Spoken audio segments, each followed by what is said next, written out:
Hi friends, welcome back to ವಿಪ್ರತು story point. ಸ್ನೇಹಿತರೆ, ಒಲ್ಲದ ಒಲವಿನಲ್ಲಿ ಕಥಾ ಸರಣಿಯ 67ನೇ ಭಾಗವನ್ನ ನಾವಿವಾಗ ನೋಡ್ತಾ ಇದ್ದೀವಿ. ತಡ ಮಾಡದೆ ಕತೆಗೆ ಹೋಗೋಣ. ಸರಿ, ನಾನು ಬೇರೆಯವ್ರ ಮಗುವನ್ನ ನನ್ನ ಮಗು ಅಂತ ಒಪ್ಕೊಂಡು ಪ್ರೀತಿಯಿಂದ ಸಾಕ್ತಾ ಇದ್ದೀನಿ. ಸಂಬಂಧಗಳು ಕೇವಲ ರಕ್ತದಿಂದ ಮಾತ್ರ ಬೆಳೆಯೋದಿಲ್ಲ, ಶುದ್ಧ ಮನಸ್ಸಿನಿಂದ ಬೆಳೀತವೆ. ಆ ವಿರಾಜ್ ರಿಹಾನ್ ಜೊತೆ 3 ವರ್ಷ ತಂದೆಯಾಗಿ ಬದುಕ್ದ. ಆದ್ರೆ ಸತ್ಯ ತಿಳಿದ ತಕ್ಷಣ ಆ ಮಗುವನ್ನ ನೇರವಾಗಿ ಅನಾಥಾಶ್ರಮಕ್ಕೆ ಎಸ್ದ. ಅಂತಹ ಕಟುಕನಲ್ಲಿ ಯಾವ ಮಾನವೀಯತೆ ಇತ್ತು? ಇವತ್ತು ನೀವು ಅವನನ್ನ ಸಮರ್ಥಿಸ್ತಿದ್ದೀರಾ? ಬೇರೆಯವ್ರ ಮಗುವನ್ನ ತನ್ನ ಮಗುವಿನಂತೆ ಪ್ರೀತಿಸೋಕೆ ಸಾಧ್ಯ ಇಲ್ಲ ಅನ್ನೋ ನಿಮ್ ಆಲೋಚನೆ ತಪ್ಪು. ನನಗೊಬ್ಬ ವ್ಯಕ್ತಿ ಸಿಕ್ಕಿದಾನೆ. ಅವನು ಯಾವುದೇ ನಿರೀಕ್ಷೆ ಇಲ್ಲದೆ, ಸಮಾಜದ ನಿಂದನೆಗೆ ಹೆದರದೆ ನನ್ಗಾಗಿ ಮತ್ತೆ ಮಕ್ಕಳಿಗಾಗಿ ನಿಂತಿದ್ದಾನೆ. ಅವಕಾಶ ಸಿಕ್ಕಾಗ ಅವನನ್ನ ನಿಮ್ಗೆ ಪರಿಚಯ ಮಾಡಿಸ್ತೀನಿ. ಅನ್ವಿತಾಳ ಧ್ವನಿ ಇನ್ನಷ್ಟು ಕಠಿಣವಾಯಿತು. ನಿಮ್ ಪ್ರೀತಿಯ ಮಗ ಮತ್ತೆ ಗೌರವಾನ್ವಿತ ಗಂಡನ್ಗೆ ಹೇಳು, ನನ್ ಬಗ್ಗೆ ತಲೆ ಕೆಡಿಸ್ಕೊಳ್ಳೋದು ಬೇಡ. ಕಳೆದ 3 ವರ್ಷಗಳಿಂದ ನನ್ನ ಕಷ್ಟಗಳನ್ನ ನಾನೇ ಎದುರಿಸ್ತಿದ್ದೀನಿ. ನಿಮ್ ಮಗಳನ್ನ ಪ್ರಾಣಿಗಿಂತ ಕಡೆದಾಗಿ ಹಿಂಸಿಸಿದ ನೀವು ಇದೇ ಸಮಾಜ ಮತ್ತೆ ಮರ್ಯಾದೆ ಹೆಸರಿನಲ್ಲಿ ನನ್ನನ್ನ ಅದೇ ನರಕಕ್ಕೆ ವಾಪಸ್ ಕಳ್ಸಿದಿರಿ. ನನಗಂತ ಕುಟುಂಬವಾಗ್ಲಿ ಸಮಾಜವಾಗ್ಲಿ ಬೇಡ. ಇವತ್ತಿನಿಂದ ನಿಮ್ ಗೌರವಾನ್ವಿತ ಕುಟುಂಬಕ್ಕೂ ನನಗೂ ಯಾವುದೇ ಸಂಬಂಧ ಇಲ್ಲ ಅಂತ ಕಾನೂನುಬದ್ಧವಾಗಿ ತಿಳಿಸ್ತೀನಿ. ಇನ್ನು ಮುಂದೆ ನನ್ನ ಮರ್ಯಾದೆ ಹೋಗ್ಲಿ ಅಥವಾ ಉಳಿಲಿ, ನಾನೇ ನೋಡ್ಕೊಳ್ತೀನಿ. ದಯವಿಟ್ಟು ನನಗೆ ಮತ್ತೆ ಕಾಲ್ ಮಾಡಬೇಡಿ. ಅನ್ವಿತಾ ಕಣ್ಣೀರಿಡ್ತಾನೆ ಕಾಲ್ ಕಟ್ ಮಾಡಿದ್ಲು. ತನ್ನ ಹೆತ್ತವರೊಂದಿಗೆ ಈ ರೀತಿ ಮಾತಾಡ್ಬೇಕಾಗಿ ಬಂದಿದ್ದಕ್ಕೆ ಅವಳಿಗೆ ನೋವಾದ್ರೂ ಬದುಕು ಕಲಿಸಿದ ಪಾಠಗಳು ಅವಳನ್ನ ಗಟ್ಟಿಗೊಳಿಸಿದ್ವು. ಅವಳಿಗೆ ಬಾಲ್ಕನಿಗೆ ಹೋಗಿ ಕಣ್ಣೀರ್ ಒರೆಸ್ಕೊಂಡು ಸಮಾಧಾನಗೊಂಡ ನಂತರ ರೂಮ್ಗೆ ಬಂದ್ಲು. ಮಕ್ಕಳಿಗೆ ಊಟ ತರಿಸಿ ಅವ್ರನ್ನ ಮಲಗಿಸಿ ತಾನು ಸ್ವಲ್ಪ ಆಫೀಸ್ ಕೆಲಸಗಳನ್ನ ಮುಗಿಸಿದ್ಲು. ರಾತ್ರಿ ಸುಮಾರು 1 ಗಂಟೆಗೆ ಲ್ಯಾಪ್ಟಾಪ್ ಮುಚ್ಚಿ ಫೋನ್ ನೋಡಿದಾಗ ಆಶಿಕ್ನಿಂದ ಯಾವುದೇ ಮೆಸೇಜ್ ಇರಲಿಲ್ಲ. ಆದ್ರೆ ಫರ್ಹಾನ್ ಕಡೆಯಿಂದ ಒಂದು ಮೆಸೇಜ್ ಬಂದಿತ್ತು. ಅದರಲ್ಲಿ ಮರುದಿನ ಬೆಳಿಗ್ಗೆ 10 ಗಂಟೆಗೆ ವಿರಾಜ್ನನ್ನ ಭೇಟಿಯಾಗೋಕೆ ನಿಗದಿಪಡಿಸಿದ್ದ ರೆಸ್ಟೋರೆಂಟ್ ಅಡ್ರೆಸ್ ಇತ್ತು. ವಿರಾಜ್ನನ್ನ ಮುಖಾಮುಖಿ ಎದುರಿಸುವ ಆತಂಕ ಅವಳ ಮನಸ್ಸಿನಲ್ಲಿ ಶುರು ಆದ್ರೂ ಅದನ್ನ ಎದುರಿಸಲೇಬೇಕು ಅಂತ ಮನಸ್ಸನ್ನ ಗಟ್ಟಿಗೊಳಿಸ್ಕೊಂಡು ನಿದ್ದೆಗೆ ಜಾರದ್ಲು. ಮತ್ತೊಂದೆಡೆ ಮೇಹರ್ನಿಂದ ಅನ್ವಿತಾಳ ಹಿಂದಿನ ಬದುಕಿನ ಕ್ರೂರ ಸತ್ಯಗಳನ್ನ ತಿಳ್ಕೊಂಡ ಆಶಿಕ್ನ ಮನಸ್ಸು ಭಾರವಾಗಿತ್ತು. ಅನ್ವಿತಾ ಅನುಭವಿಸಿದ ನರಕ ಯಾತನೆ ಮತ್ತೆ ಹಿಂಸೆಯನ್ನ ಕೇಳಿ ಇದಕ್ಕೆ ಕಾರಣರಾದವರಿಗೆ ತಕ್ಕ ಶಾಸ್ತಿ ಮಾಡಲೇಬೇಕು ಅಂತ ನಿರ್ಧಾರ ಮಾಡ್ದ. ಮಧ್ಯರಾತ್ರಿ ಹೋಟೆಲ್ಗೆ ಮರಳಿದ ಆಶಿಕ್ ಅನ್ವಿತಾಳ ನಿದ್ದೆಗೆ ಭಂಗ ತರೋದು ಬೇಡ ಅಂತ ತನ್ನ ರೂಮ್ಗೆ ಹೋಗಿ ಅಗತ್ಯ ಇಮೇಲ್ ಕಳುಹಿಸಿ ವಿಶ್ರಾಂತಿ ಪಡೆದ. ಮರುದಿನ ಬೆಳಿಗ್ಗೆ ಇಬ್ಬರ ಬದುಕಲ್ಲೂ ಅನಿರೀಕ್ಷಿತ ತಿರುವು ಕಾದಿತ್ತು. ನಿಗದಿತ ಸಮಯಕ್ಕೆ ವಿರಾಜ್ನನ್ನ ಭೇಟಿಯಾಗೋಕೆ ಮಕ್ಕಳೊಂದಿಗೆ ಮೇಹರ್ ಮನೆಗೆ ಹೋಗೋಕೆ ಅಂತ ಹೋಟೆಲ್ಗೆ ತಲುಪಿದ ಅನ್ವಿತಾಳಿಗೆ ಅಲ್ಲಿ ಎದುರಾದ ದೃಶ್ಯವನ್ನ ನೋಡಿ ಒಂದು ಕ್ಷಣ ದಿಗ್ಭ್ರಮೆಯಾಯಿತು. ಮೇಹರ್ ಮನೆಗೆ ಹೋಗೋಕೆ ಆಯುಷ್ ಮತ್ತೆ ರಿಹಾನ್ ಜೊತೆ ಹೋಟೆಲ್ನಿಂದ ಹೊರಬಂದ ಅನ್ವಿತಾ ಮುಖ್ಯ ನಿರ್ಗಮನ ದ್ವಾರದ ಬಳಿ ಇದ್ದಕ್ಕಿದ್ದಂತೆ ದೊಡ್ಡ ಜನಸಂದಣಿಯನ್ನ ಕಂಡ್ಲು. ಸಾಮಾನ್ಯವಾಗಿ ಹೋಟೆಲ್ ಪ್ರವೇಶ ದ್ವಾರದಲ್ಲಿ ಇಂತಹ ಗದ್ದಲ ಇರೋದಿಲ್ಲ. ಹೆಚ್ಚು ಯೋಚಿಸದೆ ಅವಳು ಗ್ಲಾಸ್ ಡೋರ್ ತೆರೀತಾ ಇದ್ದಂತೆ ಎದುರಿಗೆ ಡಜನ್ಗೂ ಹೆಚ್ಚು ಮೀಡಿಯಾ ರಿಪೋರ್ಟರ್ಗಳು ಮತ್ತೆ ಕ್ಯಾಮ್ರಾಮನ್ಗಳು ಮುತ್ತಿಟ್ಕೊಂಡ್ರು. ಈ ಅನಿರೀಕ್ಷಿತ ಘಟನೆಯಿಂದ ಅನ್ವಿತಾ ಬೆಚ್ಚಿಬಿದ್ಲು. ಮಕ್ಕಳು ಕೂಡ ಜನರ ಆ ದೊಡ್ಡ ಗುಂಪನ್ನ ನೋಡಿ ಗಾಬರಿಗೊಂಡ್ರು. ಮಾಧ್ಯಮದವರು ಹತ್ರ ಬರೋಷ್ಟರಲ್ಲಿ ಆಶಿಕ್ನ ಪರ್ಸನಲ್ ಬಾಡಿ ಗಾರ್ಡ್ಸ್ ಬಂದು ಅನ್ವಿತಾ ಮತ್ತೆ ಮಕ್ಕಳನ್ನ ಸುತ್ತುವರೆದು ರಕ್ಷಿಸಿದ್ರು. ರಿಪೋರ್ಟರ್ಗಳನ್ನ ಹಿಂದಕ್ಕೆ ತಳ್ತಾ, ದಯವಿಟ್ಟು ಎಲ್ಲರೂ ಮೇಡಮ್ನಿಂದ ದೂರ ಇರಿ, ಇದು ಪ್ರೈವೇಟ್ ಪ್ರಾಪರ್ಟಿ, ಇಲ್ಲಿನ ಅತಿಥಿಗಳಿಗೆ ಈ ರೀತಿ ತೊಂದರೆ ಕೊಡೋದು ತಪ್ಪು. ಆಶಿಕ್ ಸರ್ ಸ್ವತಃ ಬಂದು ಮಾತಾಡ್ತಾರೆ ಅಂತ ಈಗಾಗಲೇ ತಿಳಿಸಾಗಿದೆ. ತಕ್ಷಣ ಇಲ್ಲಿಂದ ಹೊರಡದೇ ಇದ್ರೆ ಲೀಗಲ್ ಆಕ್ಷನ್ ತಗೊಳ್ಬೇಕಾಗುತ್ತೆ ಅಂತ ಖಡಕ್ ಆಗಿ ಎಚ್ಚರಿಕೆ ಕೊಟ್ರು.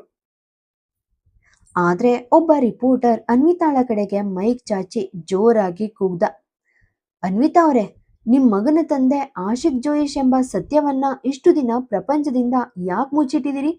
ಆಶಿಕ್ ಅವರಿಂದನೂ ಈ ವಿಷಯವನ್ನ ರಹಸ್ಯವಾಗಿಟ್ಟಿದ್ದೀರಾ? ಅವ್ರ 3 ವರ್ಷಗಳ ಸಂಬಂಧ ಮುರಿದು ಬೀಳೋಕೆ ನೀವೇ ಕಾರಣನಾ? ಅಥವಾ ಮಗನನ್ನ ಮುಂದಿಟ್ಕೊಂಡು ಜೋಯಿಶ್ ಕುಟುಂಬದ ಆಸ್ತಿಯಲ್ಲಿ ಪಾಲ್ ಪಡೆಯೋಕೆ ಉದ್ದೇಶಪೂರ್ವಕವಾಗಿ ಅವ್ರ ಜೀವನಕ್ಕೆ ಮರಳಿದಿರಾ? ಸೆಕ್ಯೂರಿಟಿ ಸಿಬ್ಬಂದಿ ಆ ವರದಿಗಾರನನ್ನ ಆಚೆಗೆ ತಳ್ಳಿದ್ರು. ಅವನ ಆ ಕಟು ಮಾತುಗಳು ಅನ್ವಿತಾಳ ತಲೆಯಲ್ಲಿ ಬಾಂಬ್ನಂತೆ ಸಿಡಿದ್ವು. ಕಳೆದ 3 ವರ್ಷಗಳಿಂದ ಅವಳು ಯಾವುದಕ್ಕೆ ಹೆದರ್ತಾ ಇದ್ಲೋ ಅದೇ ಇವತ್ತು ನಡೆದು ಹೋಗಿತ್ತು. ಸಮಾಜ ತನ್ನ ಮೇಲೆ ಕೆಸರೆ ಎರಚುತ್ತಿದೆ, ಮಕ್ಕಳನ್ನ ಈ ಗಲೀಜು ವಿವಾದಕ್ಕೆ ಎಳೆಯುತ್ತಿದೆ ಎಂಬ ಭಯ ನಿಜವಾಗಿತ್ತು.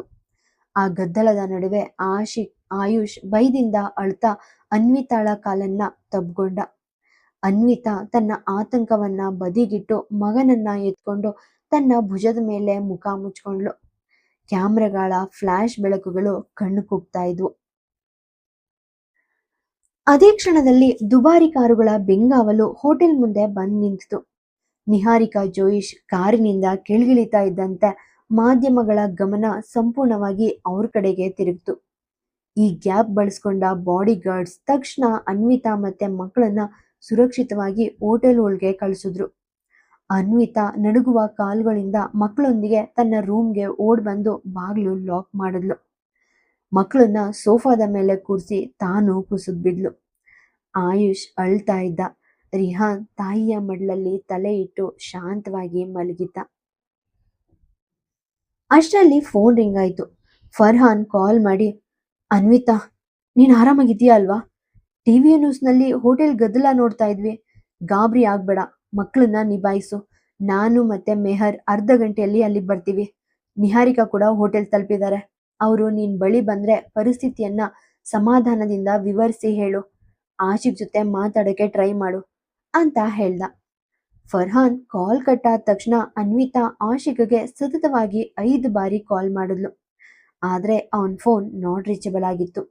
ಇದರಿಂದ ಅವಳಿಗೆ ಇನ್ನಷ್ಟು ಅಸಹಾಯಕತೆ ಮತ್ತೆ ಕಿರಿಕಿರಿ ಉಂಟಾಯ್ತು. ಮಕ್ಕಳನ್ನ ಸಮಾಧಾನ ಪಡಿಸೋಕೆ ಟಿವಿಲಿ ಕಾರ್ಟೂನ್ ಹಾಕಿ ಅನ್ವಿತಾ ಬಾಲ್ಕನಿಗೆ ಬಂದು ಡಾಕ್ಟರ್ ರಿಷಬ್ಗೆ ಕಾಲ್ ಮಾಡಿದ್ಲು. ಎಂದಿನಂತೆ ಮೊದಲ ರಿಂಗ್ನಲ್ಲೇ ಕಾಲ್ ಪಿಕ್ ಮಾಡಿದ ರಿಷಬ್, ಕೊನೆಗೂ 36 ಗಂಟೆಗಳ ನಂತರ ನೆನ್ಪಿಸ್ಕೊಂಡ್ರಿ ಅನ್ವಿತಾ ಅವ್ರೆ ಅಂತ ಕಾಲ್ ಎಳ್ದ. ಆದ್ರೆ ಅನ್ವಿತಾಳ ಅಳು ಕೇಳಿದ ತಕ್ಷಣ ಅವನು ಆತಂಕದಿಂದ, ಅನ್ವಿತಾ, ಏನಾಯ್ತು? ಯಾಕೆ ಅಳ್ತಿದ್ಯಾ? ಅಲ್ಲೆಲ್ಲ ಕರೆಕ್ಟಾಗಿದೆ ಅಲ್ವಾ ಅಂತ ಕೇಳ್ದ.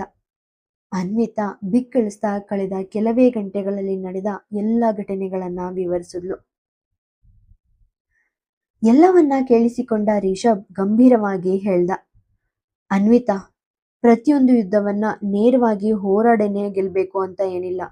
ಕೆಲವೊಮ್ಮೆ ಸೋಲನ್ನ ಒಪ್ಕೊಳ್ಳುವಂತೇನೋ ಕಾಣಿಸ್ಕೊಂಡು ದೊಡ್ಡ ವಿಜಯ ಸಾಧಿಸ್ಬೇಕಾಗತ್ತೆ. ಭಯದಿಂದ ಓಡೋಗೋ ಬದಲು ಪರಿಸ್ಥಿತಿಯನ್ನ ನೇರವಾಗಿ ಎದುರಿಸು. ತನ್ನನ್ನ ತಾನು ಒಪ್ಕೊಂಡಿರುವ ವ್ಯಕ್ತಿಯನ್ನ ಜಗತ್ತಿನಲ್ಲಿ ಯಾರು ಸೋಲ್ಸೋಕೆ ಸಾಧ್ಯ ಇಲ್ಲ. ನಿನಗೆ ಯಾರ ಬೆಂಬಲನೂ ಬೇಕಿಲ್ಲ. ನಿನ್ ಧೈರ್ಯನೇ ನಿನಗ್ ಶಕ್ತಿ. ನಿನ್ನನ್ನ ನೀನು ಯಾರಿಗೂ ಪ್ರೂವ್ ಮಾಡ್ಕೊಳ್ಳೋ ಅಗತ್ಯ ಇಲ್ಲ. ಅವನ್ ಮಾತಾಡ್ತಿದ್ದಾಗ್ಲೇ ರೂಮ್ನ ಡೋರ್ ಬೆಲ್ ಸದ್ದಾಯ್ತು. ಅನ್ವಿತಾ ಒಂದ್ ಕ್ಷಣ ಬೆಚ್ಚ ಬಿದ್ಲು. ಹೊರಗೆ ಬಂದಿರೋದು ನಿಹಾರಿಕಾ ಇರಬಹುದಂತ ಊಹಿಸಿದ ಅವಳ ಎದೆ ಬಡಿತ ಹೆಚ್ಚಾಯ್ತು. ಹೊಸ ನಗರಕ್ಕೆ ಬಂದು ಬದುಕಟ್ಟಿಕೊಳ್ಳೋಕೆ ಸಹಾಯ ಮಾಡಿದ ನಿಹಾರಿಕಾಗೆ ತಾನು ಆಶಿಕ್ನ ವಿಷಯವನ್ನ ಮುಚ್ಚಿಟ್ಟಿದ್ದೆ ಎಂಬ ಮುಜುಗರ ಅವಳಲ್ಲಿತ್ತು. ಈಗ ಆಯುಷ್ನ ಸತ್ಯ ತಿಳಿದ್ಮೇಲೆ ನಿಹಾರಿಕಾ ತನ್ನ ಬಗ್ಗೆ ಏನ್ ಯೋಚಿಸ್ತಾರೋ ಅನ್ನೋ ಭಯ ಕಾಡಿತ್ತು. ರಿಷಬ್ ಧೈರ್ಯ ತುಂಬಿ ಬಾಗ್ಲು ತೆರೆಯೋಕೆ ಹೇಳ್ದ. ಅನ್ವಿತಾ ಫೋನ್ ಕಟ್ ಮಾಡಿ ನಡುಗುವ ಕೈಗಳಿಂದ ನಿಧಾನವಾಗಿ ಡೋರ್ ಓಪನ್ ಮಾಡಿದ್ಲು. ಆದ್ರೆ ಎದುರಿಗೆ ನಿಂತಿದ್ದವರನ್ನ ನೋಡಿ ಅವಳ ಮೈಯೆಲ್ಲ ಬೆವರಿತು. ತನ್ನಲ್ಲಿದ್ದ ಧೈರ್ಯವನ್ನೆಲ್ಲ ಒಟ್ಟುಗೂಡಿಸ್ಕೊಂಡು ಅನ್ವಿತಾ ಕೊನೆಗೂ ಬಾಗ್ಲು ಓಪನ್ ಮಾಡಿದ್ಲು. ಎದುರಿನ ದೃಶ್ಯ ನಿರೀಕ್ಷೆಯಂತೆಯೇ ಇತ್ತು.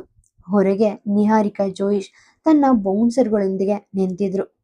ಆಕೆಯ ಆಕರ್ಷಕ ಮುಖದಲ್ಲಿ ಎಂದಿನಂತೆ ಗಾಂಭೀರ್ಯ ಮತ್ತು ದರ್ಪ ಎದ್ದು ಕಾಣ್ತಾ ಇತ್ತು. ತಿಳಿ ಹಳದಿ ಬಣ್ಣದ ದುಬಾರಿ ಡಿಸೈನರ್ ಸೀರೆಯನ್ನುಟ್ಟು ಕಣ್ಣುಗಳಿಗೆ ಕಪ್ಪು ಶೇಡ್ಸ್ ಹಾಕಿ ನಿಂತಿದ್ದ ಆಕೆಯನ್ನ ನೋಡಿದ್ರೆ ಆಶಿಕ್ ಮತ್ತು ಸೀಮಾ ಅವರ ತಾಯಿ ಅಂತ ಊಹಿಸೋದು ಅಸಾಧ್ಯವಾಗಿತ್ತು. ಅನ್ವಿತಾ, ನಾವು ಸ್ವಲ್ಪ ಮಾತಾಡಬಹುದಾ? ಅನ್ವಿತಾ ತನ್ನನ್ನೇ ನೋಡ್ತಿರೋದನ್ನ ಕಂಡು ನಿಹಾರಿಕಾ ಕೇಳಿದ್ರು. ವಾಸ್ತವಕ್ಕೆ ಮರಳಿದ Anvita, yes madam, please come in ಅಂತ ದಾರಿ ಮಾಡ್ಕೊಟ್ಲು. ನಿಹಾರಿಕಾ ತನ್ನ ಬಾಡಿಗಾರ್ಡ್ಸ್ಗಳಿಗೆ ಹೊರಗೆ ಕಾಯುವಂತೆ ಸೂಚಿಸಿ ಒಳಗಡೆ ಬಂದ್ರು. ಒಳಗ್ ಬರ್ತಾ ಇದ್ದಾಗೆ ಸೋಫಾದ ಮೇಲೆ ಟಿವಿ ನೋಡ್ತಾ ಕುಳಿತಿದ್ದ ಮಕ್ಕಳ ಮೇಲೆ ಅವ್ರ ದೃಷ್ಟಿ ಬಿತ್ತು. ವಿಶೇಷವಾಗಿ ಆಯುಷ್ನನ್ನ ನೋಡಿದಾಗ ಅವರಿಗೆ ಆಶಿಕ್ನ ಬಾಲ್ಯವೇ ಕಣ್ಣೆದುರು ಬಂದಂತಾಯ್ತು. ಆಕೆಯ ಮುಖದಲ್ಲಿದ್ದ ಗಾಂಭೀರ್ಯ ಕರಗಿ ಅಪಾರ ವಾತ್ಸಲ್ಯ ಮತ್ತೆ ಮಮತೆ ತುಂಬ್ಕೊಂಡ್ ಬಂತು. ಆಸ್ಪತ್ರೆಯಲ್ಲಿ ಪ್ರಜ್ಞಾಹೀನ ಸ್ಥಿತಿಯಲ್ಲಿದ್ದ ಆಶಿಕ್ನನ್ನ ಉಳಿಸ್ಕೊಂಡ್ ಬಂದಾಗ ಅನ್ವಿತಾಳ ಕಣ್ಣುಗಳಲ್ಲಿ ಕಂಡಿದ್ದ ಅದೇ ನೆಮ್ಮದಿಯ ಭಾವ ಇವತ್ತು ನಿಹಾರಿಕರ ಮುಖದಲ್ಲೂ ಇತ್ತು. ತನ್ನನ್ನ ತಡಿಲಾಗ್ದೆ ಅವರು ನೆಲದ ಮೇಲೆ ಮೊಣಕಾಲೂರಿ ಕುಳಿತು ಆಯುಷ್ನನ್ನ ಹತ್ರದಿಂದ ನೋಡಿದ್ರು. ಸಾಮಾನ್ಯವಾಗಿ ಅಪರಿಚಿತರನ್ನ ಕಂಡ್ರೆ ದೂರ ಸರಿಯುವ ಆಯುಷ್ ಮುಂದಿನ 5 ನಿಮಿಷಗಳಲ್ಲಿ ನಿಹಾರಿಕರ ಮಡ್ಲಲ್ಲಿ ಕುಳಿತು ಮುದ್ದಾಗಿ ತೊದ್ಲು ನುಡಿತಾ ಇದ್ದ. ನಿಹಾರಿಕರ ಪ್ರೀತಿಯನ್ನ ಕಂಡು ಅನ್ವಿತಾಳಿಗೆ ಸಮಾಧಾನವಾದ್ರೂ ಎಲ್ಲಿ ಆಯುಷ್ನನ್ನ ತನ್ನಿಂದ ಕಿತ್ಕೊಳ್ತಾರೋ ಅನ್ನೋ ಭಯ ಕಾಡತೊಡಗಿತ್ತು. ಯಾವುದೇ ನಿರ್ಧಾರಕ್ಕೆ ಬರೋ ಮುನ್ನ ನಿಹಾರಿಕರ ಉದ್ದೇಶವೇನು ಅಂತ ತಿಳಿಯೋಕೆ ಆಯುಷ್, ನೀನ್ ಹೋಗಿ ಅಣ್ಣನ ಜೊತೆ ಕಾರ್ಟೂನ್ ನೋಡು, ಆ ನಾನು ಮೇಡಮ್ ಜೊತೆ ಮಾತಾಡ್ಬೇಕು ಅಂತ ಹೇಳಿದ್ಲು. ಮಕ್ಕಳನ್ನ ಬಿಟ್ಟು ಇಬ್ರು ಬಾಲ್ಕನಿಗೆ ಬಂದ್ರು. ಸೂರ್ಯನ ಬೆಳಕು ಹರಡುತ್ತಾ ಇದ್ರು ಆ ಜಾಗದಲ್ಲಿ ಒಂದು ರೀತಿಯ ಗಂಭೀರ ವಾತಾವರಣವಿತ್ತು. ನಿಹಾರಿಕಾ ನೇರವಾಗಿ ವಿಷಯಕ್ಕೆ ಬಂದ್ರು. ಅನ್ವಿತಾ, ಇಲ್ಲಿ ಏನ್ ನಡೀತಿದೆ ಅಂತ ನೀನ್ ಸ್ವಲ್ಪ ನನಗೆ ವಿವರಿಸ್ತೀಯಾ? ನಿನ್ನ ಮತ್ತೆ ಆಶಿಕ್ ನಡುವೆ ಏನ್ ನಡೀತಾ ಇದೆ? ಈ ಮಕ್ಕಳು ಮತ್ತೆ ನಿಮ್ ಸೀಕ್ರೆಟ್ ರಿಲೇಶನ್ಶಿಪ್, ಈಗ ಈ ಮದ್ವೆ ಸುದ್ದಿ, ಇದೆಲ್ಲದರ ಅಸಲಿ ಸತ್ಯ ಏನು? ಅನ್ವಿತಾ ಗಾಬರಿಯಿಂದ ಸಮಜಾಯಿಷಿ ನೀಡಿದ್ಲು. ಮೇಡಮ್, ನನ್ನಿಂದಾಗಿ ನೀವು ಇಲ್ಲಿವರೆಗೂ ಬರ್ಬೇಕಾಯ್ತು. ನಿಜವಾಗಿಯೂ ಕ್ಷಮಿಸಿ. ಆದ್ರೆ ಮಾಧ್ಯಮಗಳಲ್ಲಿ ಇದೆಲ್ಲ ಹೇಗೆ ಹರಡುತ್ತೋ ನನಗಂತೂ ತಿಳಿದಿಲ್ಲ. ನಾವು ಮದ್ವೆ ಆಗ್ತಿಲ್ಲ. ನಮ್ಮಿಬ್ರ ನಡುವೆ ಯಾವುದೇ ಸಂಬಂಧ ಇಲ್ಲ. ಆ, ಆಶಿಕ್ ಕೇವಲ ಮಕ್ಳ ಜೊತೆ ಸ್ವಲ್ಪ ಸಮಯ ಕಳೆಯೋಕ್ ಬಂದಿದ್ರು ಅಷ್ಟೇ. ನಿಹಾರಿಕಾ ವ್ಯಂಗ್ಯವಾಗಿ ನಗ್ತಾ ತನ್ನ ಫೋನನ್ನ ಅನ್ವಿತಾಳ ಮುಂದಿಟ್ರು. ಅದರಲ್ಲಿ ನಿನ್ನೆ ಹೋಟೆಲ್ನಲ್ಲಿ ಅನ್ವಿತಾ ಆಶಿಕ್ನನ್ನ ಭಾವುಕಳಾಗಿ ತಂಪಿಕೊಂಡಿದ್ದ ಫೋಟೋ ವೈರಲ್ ಆಗಿತ್ತು.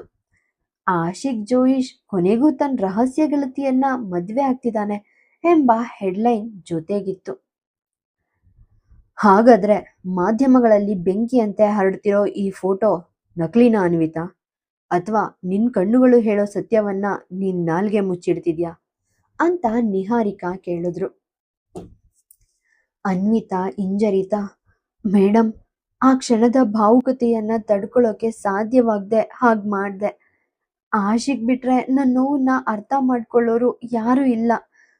ಅದನ್ನೇ ಮಾಧ್ಯಮಗಳು ದೊಡ್ಡದ್ ಮಾಡಿವೆ ಅಂತ ಸಮರ್ಥಿಸ್ಕೊಂಡ್ಲು. ನಿಹಾರಿಕಾ ಬಾಲ್ಕನಿಯ ರೇಲಿಂಗ್ ಹಿಡಿದು ಕೆಳಗ್ ನೋಡ್ತಾ ನಕ್ರು. ವಿಚಿತ್ರವಾಗಿದೆ ಅಲ್ವಾ? ಒಂದ್ ಕಡೆ ಆಶಿಕ್ ಜೊತೆ ಸಂಬಂಧ ಇಲ್ಲ ಅಂತ್ಯ, ಇನ್ನೊಂದ್ ಕಡೆ ನಿನ್ ನೋವನ್ನ ಹಂಚ್ಕೊಳ್ಳೋಕೆ ಅವನ ಭುಜವೇ ಬೇಕು. ಆಶಿಕ್ ಕೇವಲ ಮಗುಗಾಗಿ ಇಲ್ಲಿ ಬಂದಿದ್ದಾನೆ ಅಂತ ನೀನ್ ನಿಜವಾಗಿಯೂ ನಂಬಿದ್ಯಾ? ಆ ದೊಡ್ಡ ಬಿಸ್ನೆಸ್ ಮ್ಯಾನ್ ಕಳೆದ 1 ತಿಂಗಳಿಂದ ಎಲ್ರಿಗೂ ಸುಳ್ಳು ಹೇಳಿ ಸಾಮಾನ್ಯ ವ್ಯಕ್ತಿಯಂತೆ ನೀನ್ ಬೆನ್ ಹಿಂದೆ ತಿರುಗ್ತಾ ಇರೋದು ಕೇವಲ ಮಗುವಿಗಾಗಿ ಮಾತ್ರನಾ?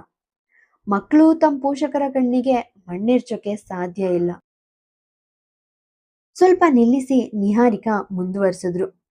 ನಿನ್ನ ಮತ್ತೆ ಆಶಿಕ್ ನಡುವಿನ ಬಾಂಧವ್ಯ ಅವನಲ್ಲಿ ಎಂತಹ ಬದಲಾವಣೆ ತಂದಿದೆ ಅಂತ ನನಗ್ ಚೆನ್ನಾಗ್ ಗೊತ್ತು. ಅವನ ಕಣ್ಣುಗಳಲ್ಲಿನ ಕಾಂತಿ ಮತ್ತೆ ನೆಮ್ಮದಿಯನ್ನ ನೋಡಿ ಈ ಸಂಬಂಧ ಶಾಶ್ವತವಾಗ್ಲಿ ಅಂತ ನಾನು 1000 ಬಾರಿ ಪ್ರಾರ್ಥಿಸಿದ್ದೀನಿ. ಆಶಿಕ್ಗೆ ನಿನ್ಗಿಂತ ಉತ್ತಮ ಹುಡುಗಿ ಸಿಗೋಕೆ ಸಾಧ್ಯ ಇಲ್ಲ. ನಾನು ಮಧ್ಯಮ ವರ್ಗದಿಂದ ಬಂದವಳು ಅನ್ವಿತಾ. ವಿಶ್ವನಾಥ್ ಜೋಯಿಶ್ ಅವರ ಬದುಕಿಗೆ ಬರೋ ಮುನ್ನ ನಾನು ಅನೇಕ ಕಷ್ಟಗಳನ್ನ ಎದುರಿಸಿದ್ದೀನಿ. ಆದ್ರೆ ವಿಧಿ ನಮ್ಮನ್ನ ಒಟ್ಟಿಗೆ ತಂದು ನಿಲ್ಲಿಸ್ತು. ನಿಹಾರಿಕರ ಧ್ವನಿ ಗಂಭೀರವಾಯಿತು. ಆದ್ರೆ ನಾನಿಲ್ಲಿಗೆ ಬಂದಿರೋದು ಉಪನ್ಯಾಸ ಕೊಡೋಕಲ್ಲ. ನೀನ್ ನಿರ್ಧಾರ ಏನೇ ಇರ್ಲಿ, ಜೋಯಿಶ್ ವಂಶದ ಕುಡಿ ನಮಗ್ ಬೇಕು. ಆಯುಷ್ನನ್ನ ಇಷ್ಟು ದಿನ ನೀನು ಮರೆಮಾಚಿದ್ದೆ. ಆದ್ರೆ ಈಗ ಇಡೀ ಜಗತ್ತಿಗೆ ಸತ್ಯ ತಿಳಿದಿದೆ. ಜೋಯಿಶ್ ಎಂಬ ಹೆಸರು ಅವನೊಂದಿಗೆ ಜೋಡಣೆಯಾಗಿರುವಾಗ ಅವನ ರಕ್ಷಣೆ ನಮ್ಗೆ ಮುಖ್ಯ. ಆಶಿಕ್ ಜೊತೆಗಿನ ಸಂಬಂಧದ ಬಗ್ಗೆ ನೀನೇ ಅಂತಿಮ ತೀರ್ಮಾನ ತಗೊಳ್ಬೇಕು. ನಂತರ ಅನ್ವಿತಾಳ ಭುಜದ ಮೇಲೆ ಕೈ ಇಟ್ಟು, ಯಾರೋ ಒಬ್ಬರ ಮೊದಲ ಪ್ರೀತಿಯಾಗುವುದಕ್ಕಿಂತ ಕೊನೆಯ ಪ್ರೀತಿಯಾಗುವುದು ಹೆಚ್ಚು ಸುಂದರ. ಮೊದಲ ಪ್ರೇಮದಲ್ಲಿ ಆದ ತಪ್ಪುಗಳು ಕೊನೆಯ ಪ್ರೀತಿಯಲ್ಲಿ ಪುನರಾವರ್ತನೆಯಾಗೋದಿಲ್ಲ. ನೀವಿಬ್ರು ಜೀವನದಲ್ಲಿ ದ್ರೋಹ ಮತ್ತು ನೋವನ್ನ ಅನುಭವಿಸಿದವರು. ಆ ನೋವೇ ನಿಮ್ಮಿಬ್ರನ್ನ ಗಟ್ಟಿಯಾಗಿ ಬೆಳೆಸ್ದಿದೆ. ನಿರ್ಧಾರ ನಿನ್ ಕೈಯಲ್ಲಿದೆ. ಆದ್ರೆ ನನ್ ನಿರ್ಧಾರ ಸ್ಪಷ್ಟ. ನನ್ನ ರಕ್ತ, ನನ್ ಮೊಮ್ಮಗ ಇನ್ ಮುಂದೆ ತನ್ನ ನಿಜವಾದ ಮನೆಯಲ್ಲಿ ಬೆಳಿತಾನೆ. ಇವತ್ತು ಸಂಜೆಯ ಕಾಗದ ಪತ್ರಗಳ ಕೆಲಸದ ನಂತರ ನೀವಿಬ್ರು ನಿಮ್ ಸಂಬಂಧದ ಬಗ್ಗೆ ಸ್ಪಷ್ಟ ತೀರ್ಮಾನ ತಗೊಳ್ಳೋವರೆಗೆ ಆಯುಷ್ ನಮ್ ಕಸ್ಟಡಿಯಲ್ಲಿರ್ತಾನೆ. ನನ್ ಮನೆಯ ಬಾಗ್ಲು ನಿಮ್ಗಾಗಿ ಸದಾ ತೆರೆದಿರುತ್ತೆ ಅಂತ ಹೇಳಿ ನಿಹಾರಿಕಾ ಅಲ್ಲಿಂದ ಹೊರಟು ಹೋದ್ರು.